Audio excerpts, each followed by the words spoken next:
Dahil dumaan to sa algorithm mo, ibig sabihin, isa ka sa mga bukod tangi. Yung mga may potential talaga maging multi-millionaire. Kasi sobrang daming, alam mo yun, average lang mag-isip.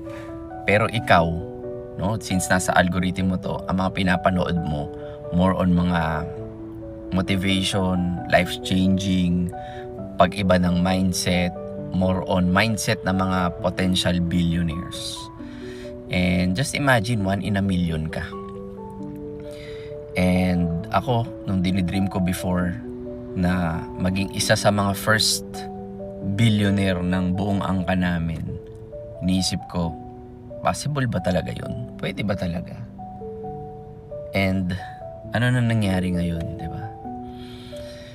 And I think ikaw na nanonood ngayon, ikaw na yung susunod.